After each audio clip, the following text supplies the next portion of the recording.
What's your name? Frank Avila. I don't use last names. Okay, it's just Frank. Yeah. So you have a story with your mother. Right. And it's paranormal? Yes.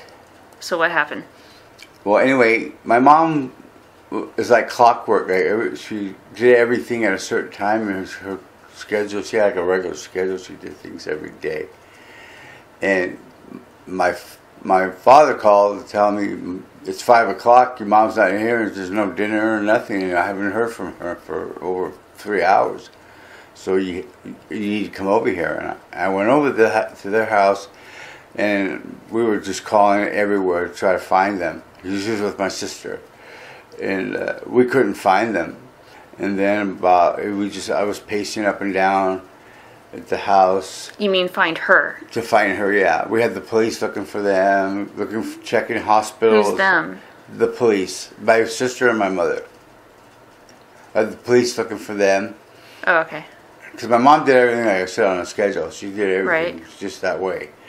And it's not like her to be after 5 o'clock. There's no dinner. There's nothing there. So anyway, the police showed up at the house about like 11:30 at night.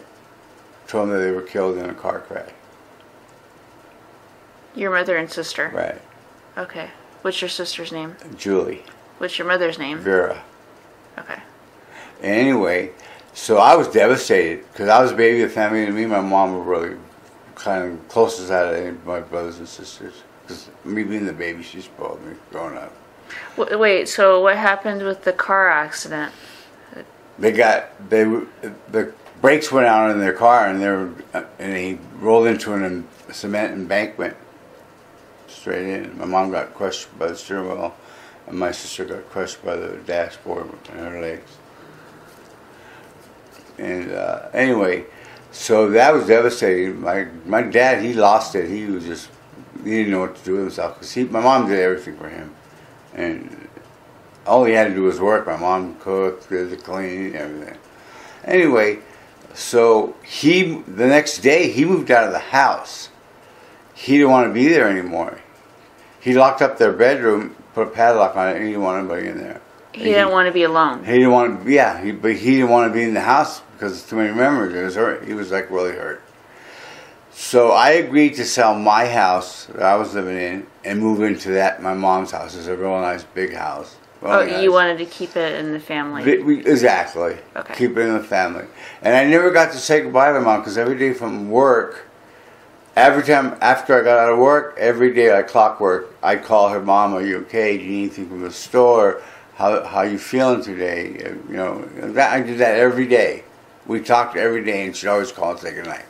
So anyway, I ended up selling my house. I put all my stuff in storage because my mom had everything, so we couldn't put anything. We wouldn't put anything in there. It was a big house, 6-bedroom house. It was huge. Had an acre lot.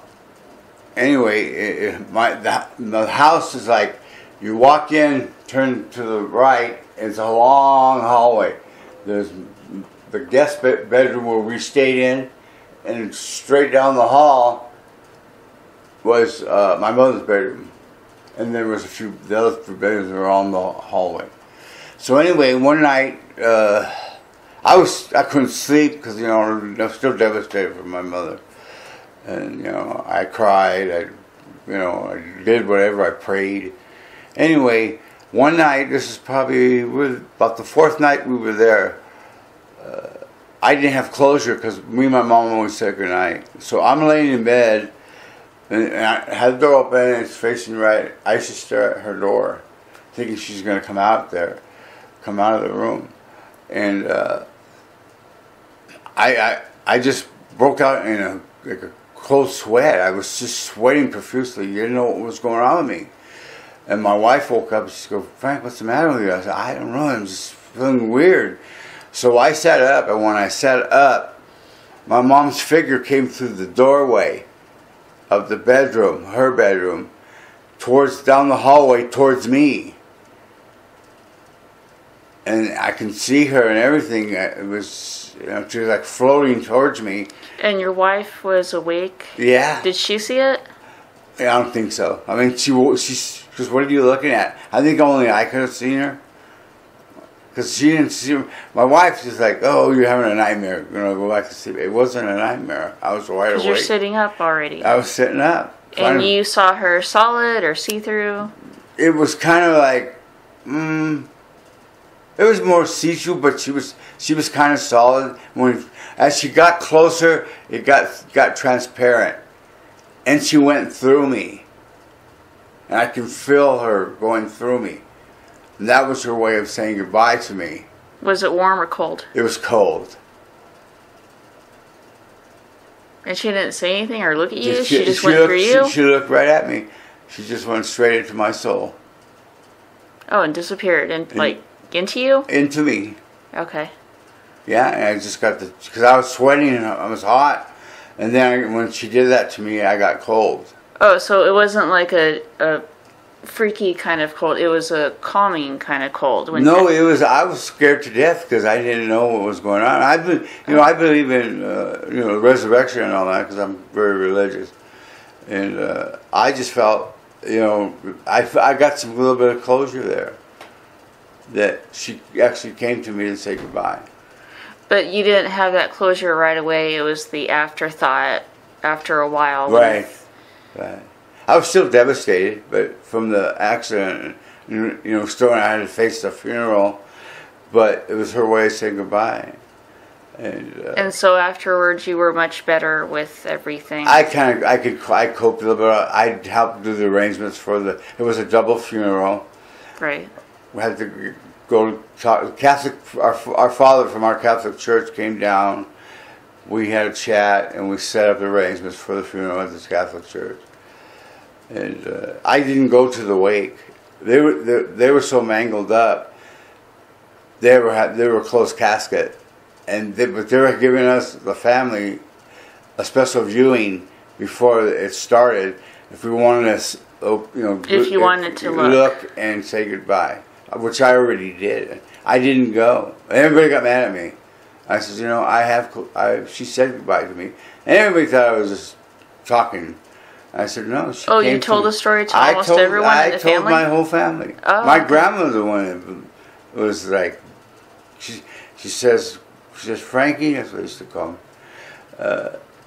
they're going to stay inside you.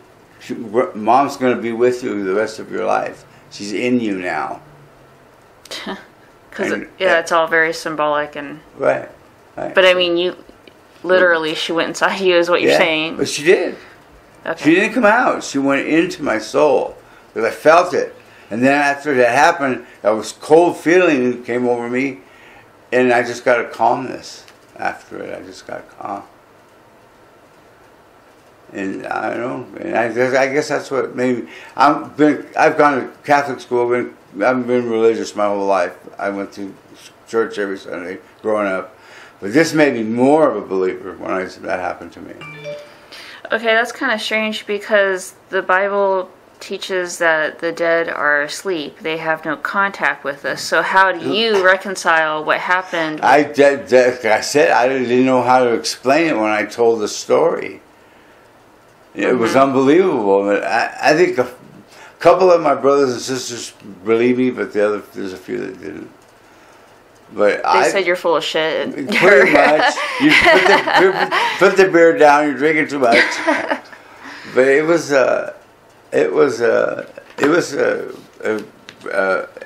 like God sent her to me, I think, and that was her way of saying goodbye to me. See, I get that the dead are asleep, but they're. But see, their body stays there in earth, but the resurrection of their soul goes to heaven with the Lord. Right, there's supposed to be a separation between us and the dead. That other world. But then sometimes I think that God might allow something like that because, I mean, on the other hand, the Virgin Mary, people claim to see the Virgin Mary all the time. Well, she was an ordinary person too. Right. She died. She was the mother of Jesus. Right, so how can people say... You can not everybody, because it has something to do with you having a strong faith in your religion and what you believe in and what you're taught in the Bible. Mm-hmm. So there's different versions of the Bible, but me, I was just been Catholic. I even got it on my phone I read my verses every day. Well, the only difference between the Holy Bible and the Catholic Bible is 7 chapters in the Septuagint. Right, there's Old Testament, New Testament. Yeah. Right. But I'm a believer. And then I know I'm going to see her someday. All my family that's passed away. And that was just, I don't know. I thank the Lord for like days on end about that. I know He had something to do with it. But it was, and then after that, I felt comfortable being in the house because when I first moved in there, the house is so big and it's quiet, and I wasn't feeling comfortable being there because I know my mom's not. Keep thinking my mom's going to walk in that front door any time now, and I know that's not going to happen. But when she came to me, it gave me a calmness. It gave me even stronger in my faith. So you wouldn't say that house was haunted, it was just a one-time thing? It was a one-time thing, and it only happened that once, and that was it. Okay. Does that make sense? Yeah.